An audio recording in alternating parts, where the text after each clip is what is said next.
Welcome to the Tell Me More Beach Reads webinar sponsored by Brodart. Today we have two great authors that will be sharing their stories with you. I'm Elenita Shimolowski. I'm the Director of Marketing and Advertising at Brodart and will be moderating today. Because I love books and love sharing books with other people and helping librarians discover books, we're going to hear from two great authors today. Our first author is Lily Chu. Lily will be talking about her new book, Drop Dead. This is her fourth fiction title, and the second time she is sharing one of her books with us. So we're really excited to have her here.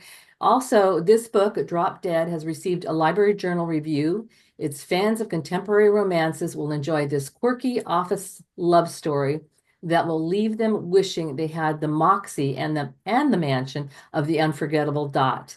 So, Lily, tell us about your book, Drop Dead. First, hello, everybody. Thank you so much for having me. I am excited to talk to you about Drop Dead, which takes place in the summer for beach reads, in part because Toronto just got hit by a surprise blizzard. So I am just looking at a whiteout in front of me right now. So I'm thrilled to talk about hot summer nights and romance that feature in Drop Dead. So, as mentioned, it is my fourth rom com, and it is great for readers looking for a kind of fun, quirky, wacky, escapist book featuring two rival journalists who would claw each other's eyes out to get an advantage. So when we start, with dual POV, which is different than my other books, which are first person. We begin with Nadine, who is an obituary editor. And she publishes the obituary for a premier lady of letters, famous writer Dot Boleen. Now, fortunately for Dot, and extremely unfortunately for Nadine, Dot is still very much alive. So this botched obituary alerts Nadine and her rival Wes that there's actually something going on under the surface. There's a bit of a hidden mystery, a bit of a scandal, and Nadine wants to find out what it is to redeem herself. And Wes wants to find out what it is because he's trying to get a spot back on the investigative team at his newspaper. So Nadine and Wes are both hell-bent on actually figuring out what went on here. So Dot refuses to speak to both of them. She is a very contrary woman. I love her so much. This is probably my favorite character I've ever written. She refuses to speak to either of them. And then she decides she'll only speak to both of them, these rivals. They reluctantly agree and they start to visit Dot regularly, where she kind of gives them little bits of information. And they also actually start getting to know each other through these discussions with Dot, and who is at the end of her life, and talking about obituaries and what it means to have lived and what it means to die and die well, and things that you don't normally talk to your rival about. And through that they start to hate each other a little bit less, and of course they both totally fall in love with Dot. Everyone falls in love with Dot. I am in love with Dot. But unfortunately Dot passes before she can give them the truth to her secret, but she still wants them to find the truth. So she gives them access to her house and their files. They have 3 weeks together in this incredible, gorgeous mansion of a house. It's up in the Bridle Path in Toronto, which is our very kind of rich neighborhood. And they have 3 weeks to get to the bottom of what Dot was keeping secret. They also need to take care of her 4 cats. I love the cats as well. And at first, the two of them kind of keep up the competition, and they soon find out that it's actually better for them to work together, which helps as they're starting to be more interested in each other as well. And they explore the house, they explore all the secrets, and they begin to find the clues to what Dot wanted them to know. And they also realize that maybe the other person wasn't quite so bad after all. It's been called a mystery infused romance. And I really actually love that kind of phrasing for the book because there's a touch of mystery and there's a ton of romance. And I really like how they combined in this book, especially for a summer read. And then, like all my books, it's a romance, but it also deals with two people who are coping with the challenges of living in their environment and the world around them. So for Nadine, um, she used to be a political reporter, and she was wrote something, was threatened, um, and as a result, started to really lose confidence in being able to put her work out there, which, as you know, for a journalist is going to be devastating. So she actually took the obituary job um, as a way to kind of recalibrate herself and to try to regain some of that safety and some of that confidence in her work. And Wes, on the other side, um, as well as dealing with some unfair work environment issues, he's the kind of guy who thinks he has to fix everyone's problems for them. So he's trying to protect his two sisters from a very, very, very overbearing mother. And what I love most about romance is how the two characters help each other to help themselves in terms of dealing with everything in the world around them. And Wes and Nadine really do help each other cope. And I really do like that for them. It's about a ton of things that a romance reader or reader is going to like if we're looking at our tropes. Of course, it has the rivals to lovers. Excuse me. Nadine and Wes have been rivals since J school, since they were in journalism school. So at this point, over a decade, I think. We have forced proximity because they are in that house, that incredible wonderland of a house for 3 weeks. We have the ticking time bomb, the 3 weeks. We have reflections on what makes life life, like, how do we cope with it? How do we do with it? It has obituaries, which is not usually what you're going to find in a romance, but does add a bit of zing to it, I think. And finally, it has, as I said, cats. They are on the cover, which I love so much. Two of the cats are based on my own cats. And I want to say that the inspiration for Drop Dead was my cats, but it actually was not. They played a minor role. Mostly they were just like annoyances in the typing as they tried to get their paws on my keyboard. But the actual inspiration came from, a huge mishmash of things, I think, kind of like most people's books. Um, I have always liked reading obituaries. I know it sounds kind of morbid and grim, but I think they are just utterly fascinating in what it tells us about people and their lives and what we value as a society and what we value about people. And I wanted to write a story that featured an obituary writer editor for a really long time.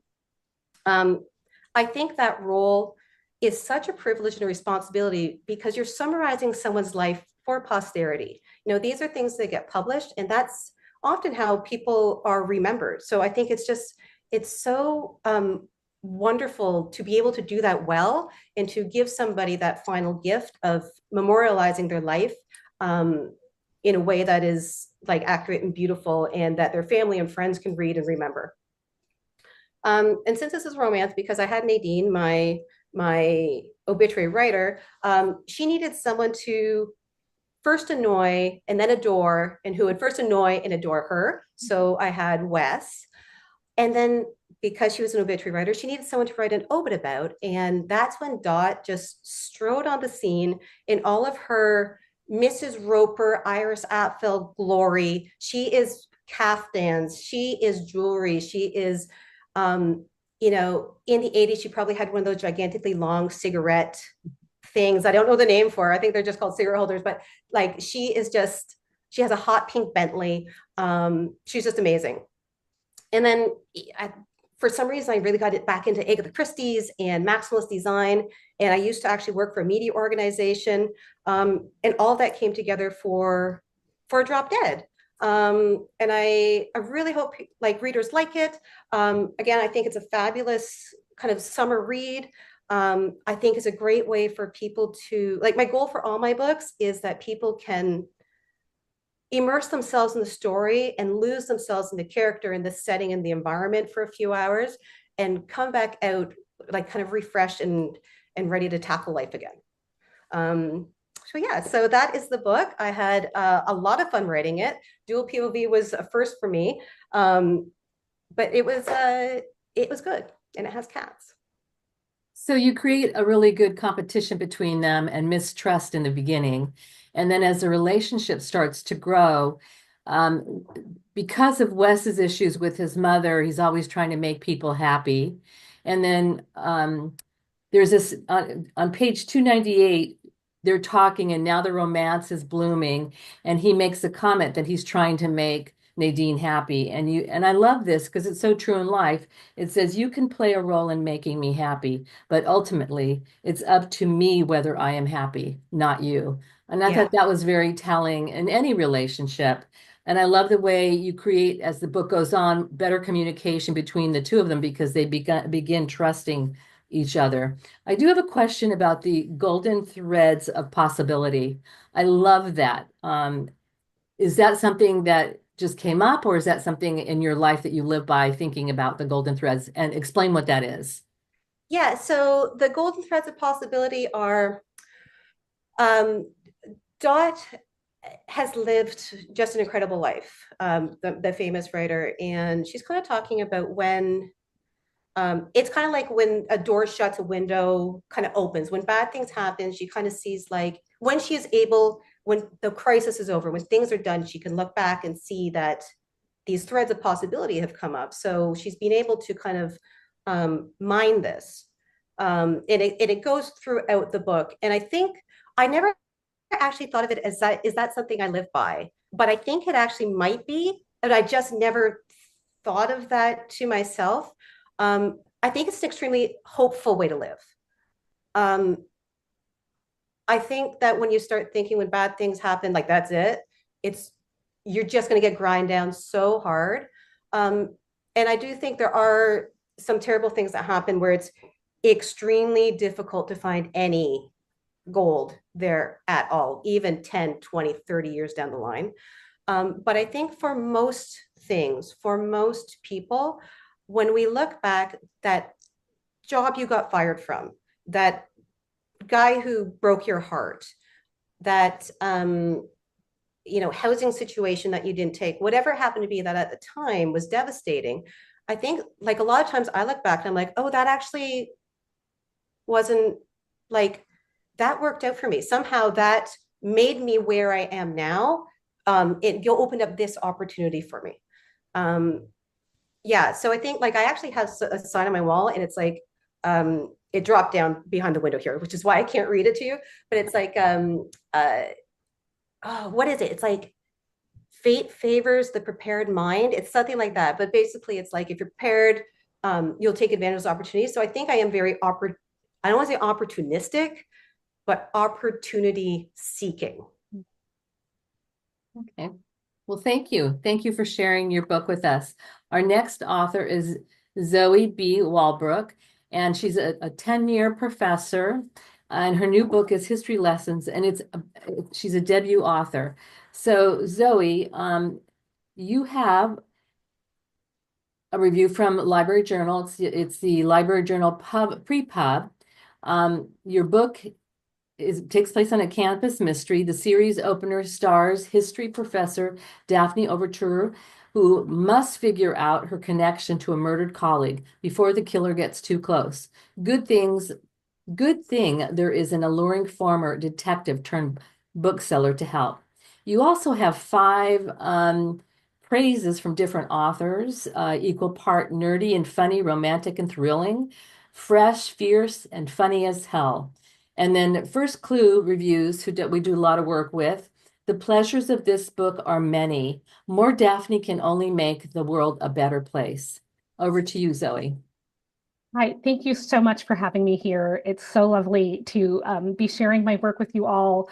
And I think it actually works so well that I'm talking right after Lily. Lily mentioned that her work is a romance with mystery elements. I think of mine as a mystery with romance elements. So I think that works really well as a pairing in particular. And as far as who my book appeals to, I think it appeals to people who really enjoy traditional mysteries. It lies somewhere in between a cozy and then also something like I don't really write dark noir psychological thriller stuff. So if you're looking for something in between those genres that has characters that you want to root for and some witty and charming writing, but takes on some substantive topics, I think this is the book for you. Right, it's the first in a series. It follows my character, Daphne Overture. She is a brand new junior professor of French history at an elite university named Harrison University. And it's starting off with her as a professor on campus. She's doing mostly fine. I mean, she's going on some bad dates, also kind of hiding a lot and grading. And she's learned over the years to keep herself pretty small. And just really focus on her work, that her research and her teaching were the only things that mattered. Unfortunately for Daphne, she gets a text message from a colleague, somebody who she didn't even really know that well, named Sam Taylor, and it's written in really bad French. And this text message leads her to start investigating and figure out how they're connected, because the very next day she finds out he's been murdered. So she's asking herself, what on earth does this bad text message in poorly written French have to do with me? And so the way that the novel proceeds is with her trying to figure out what is connecting them, as she's going along, trying to figure that out while also grading and also teaching her classes, and everything else. She ends up on this wild scavenger hunt, I think is the only way I know how to put it, where she realizes it's a race against the clock to find Sam Taylor's valuable research, that he had been working on something very important involving his research on the prison industry. He uncovered this huge explosive secret, and that people were willing to kill for it. So she starts this journey to try to figure out, why did he want me to uncover this project? I didn't know him very well, and in the process learns a lot about herself, certainly, as well as this lots of nefarious dealings going on off campus, certainly, and also on campus. Right, and in terms of the themes of the book, and how we see Daphne develop, when we first meet her, she doesn't have a lot of confidence in some ways. She's very confident when dealing with 18th century French manuscripts. That's her favorite thing to do. She's very much a nerd in those ways. She loves archives. She loves talking about the past, and living in the past in a lot of ways. But this incident where she finds herself connected to Sam Taylor really forces her to live in the present, not only in the past. That's one of the main themes from the novel. I think at one point in the opening chapter, she says something like, if only the dead could teach me how to live. And the irony being that that's exactly what happens, that through investigating Sam and trying to figure out also why people are out for her, she has to figure out how to live in the present. So the way that we see Daphne do that, in addition to taking on this scavenger hunt, this kind of deadly, dangerous scavenger hunt in some ways, is by turning to lots of friends, family, and help. So in particular, Daphne has a wonderful chair of her department, in particular, who she turns to for trying to figure things out. She's got two best friends who are hilarious. Sadie is one of them. Sadiqa Pandaram is her full name, but you would never call her that unless you want a fight. And she is equal parts terrifying and loving. She is somebody who was in an anarchist punk band and also wrestled a televangelist to the ground. She's just like a huge personality. And then Elise, her other best friend, is full of sweetness and light and is just so loving and optimistic. She is somebody who, people see scorched earth, but she sees, free tickets and puppies and sunshine. And she is also, her passion is, she's a toxicologist. So she loves to babble on about poisons if you let her, which is very sweet, but sometimes also alarming to strangers around her. And then perhaps the most interesting character as well, in addition to Sadie and Elise, who she turns to. Well, one, there's of course Rowan Peterson. He was a former detective who has quit the police force to open a bookshop. You find out it's both for sort of political ideological reasons, as well as for other ones, that he had a mentor who left him a bookshop, and that gave him the kind of reason that he was looking for to leave policing. But he still is committed to trying to help his former partner, Detective Asma Ahmed is her name, who we also meet.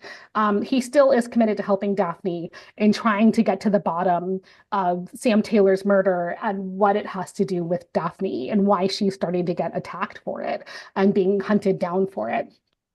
In addition to those characters, we have, I think, if I'm allowed to have favorite characters as an author, I'm not sure. But if I am, then one of them would be, or two of them would be her parents. That the other people she turns to in this novel are her parents, Jim Overture and Fabiola. Fabiola is from Ivory Coast, but also has lived a lot in France. And this is Daphne's life as well in terms of her family background, that they all are tied to the French Empire, whether it's West Africa, whether it's France, or the Caribbean, New Orleans as well. So she bopped around a lot of her life in between Paris and DC and New Orleans. And the reason why we find out she bopped around between Paris and DC is because she actually comes from a family of spies. So while everyone else has been in this family business for a very long time, she's the one who chose to put her head into the books and read and study and spend time with the past and spend time with people in the past. Yet here she is having to find herself dealing with the present and turning to her dad, who is a former spy, and her very feisty West African mother, Fabiola, who has plenty of opinions about what Daphne should be doing as a sort of overbearing immigrant mother in some ways. The story is based in a lot of ways on not my own experiences exactly, but I am an academic. I'm a tenured professor. I have a pile of papers to grade after this webinar, in fact, which I'm trying not to think about. And that I was really interested in trying to figure out how I could capture academia and campus life from a woman's professor point of view, that I noticed there were a lot of books about written from the student's point of view, but fewer, I think, from somebody who right now is an academic, a working academic, and loves academia, but also recognizes the many problems, I think, embedded within it. And that also is somebody who has grown up with, immigrant parents and, in a bunch of different places. I think there was also something to me so exciting about capturing, this world of Daphne's, which is so global in some ways and transatlantic, and rich and beautiful and joyful at the same time as well.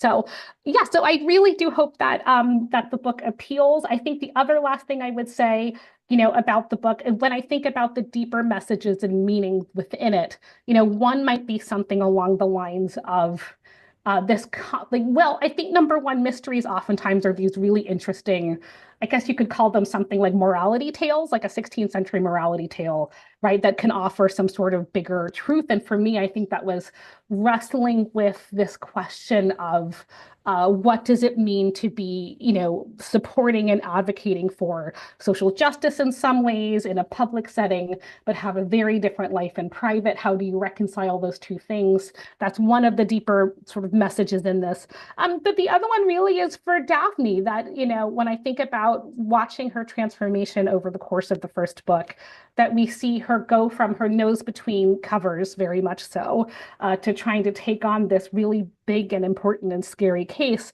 And she has this conversation with her father at one point that really crystallized everything for me, in which she confesses to him halfway through the book, that she's scared. Like, what is she doing here? She's more used to spending her time grading and going to archives than she is doing anything like this, even if it is a family hobby or pastime or life. And he says, what's so funny to Daphne? He says, your problem has never been that you're actually afraid or that you're afraid to fail, in particular, because that's how she's thinking about it. And she asked him, well, okay, well, fine, then what do you think is, the issue here? And he says, you're not afraid. You've never been afraid to fail. You're afraid to win.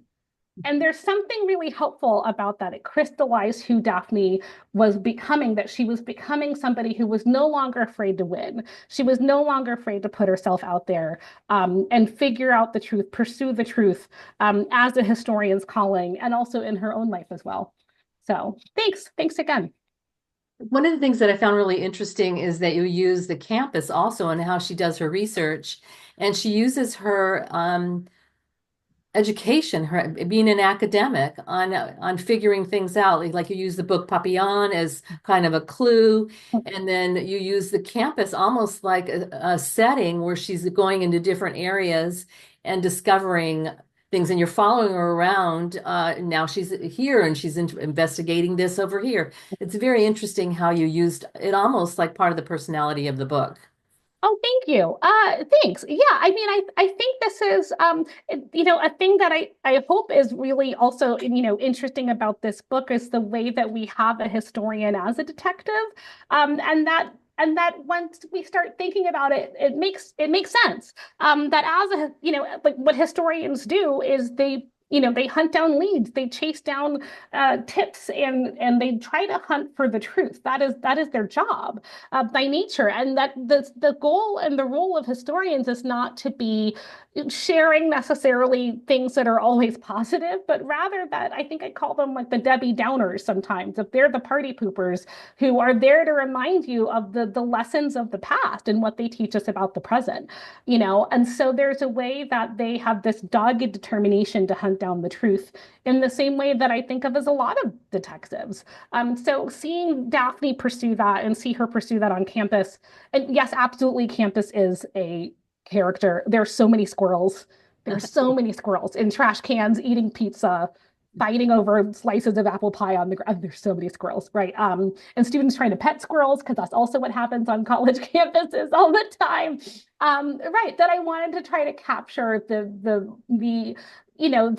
pursuit of truth, of information that is at the heart of academia, and that is also at the heart of detective work at the same time. Yeah, and you have several things going on. She's trying to figure out about this murder and how her involvement is and how can she stay out of it. And then you have other things going on campus that she uncovers. So it's almost like another part of the story. Absolutely. Absolutely. That at the same time, we have an academic dean who is up to no good that she, is getting embroiled in because the other thing that I forgot to mention or I neglected to mention, is that Daphne has this amazing ability to recall anything from memory that she's ever read. It's both a blessing and a curse for her. And what it means is that she quickly becomes popular on campus as somebody who can sniff out plagiarism, that she can do it better than AI, than ChatGPT, or these other kinds of programs, especially for things that don't exist online or are not digitized. So this is how we find her, uncovering, for example, a plagiarism scandal involving an academic dean, and things like that, and really at some point having to decide if she's going to um, you know, in some ways risk her career for the sake of truth and justice, right? Or try to take a step back, and we see her becoming brave and confronting, some pretty scary, powerful people along the way. And to me, that's what I think what I love about this story is watching Daphne become brave. Yes, yes. Well, thank you. So anything else either of you would like to say about your books? No? All right. Well, thank you very much. This is great. I enjoyed both of the books immensely, and I think they both have where the characters are growing up in front of your eyes. You see the changes and them developing themselves. Very enjoyable. Thank you so much. Thank And I you. want to thank your sponsors, or your publisher, Source Books and Soho Crime. And books can be purchased by Brodart at Brodart. Thank you very much. Thank you so much.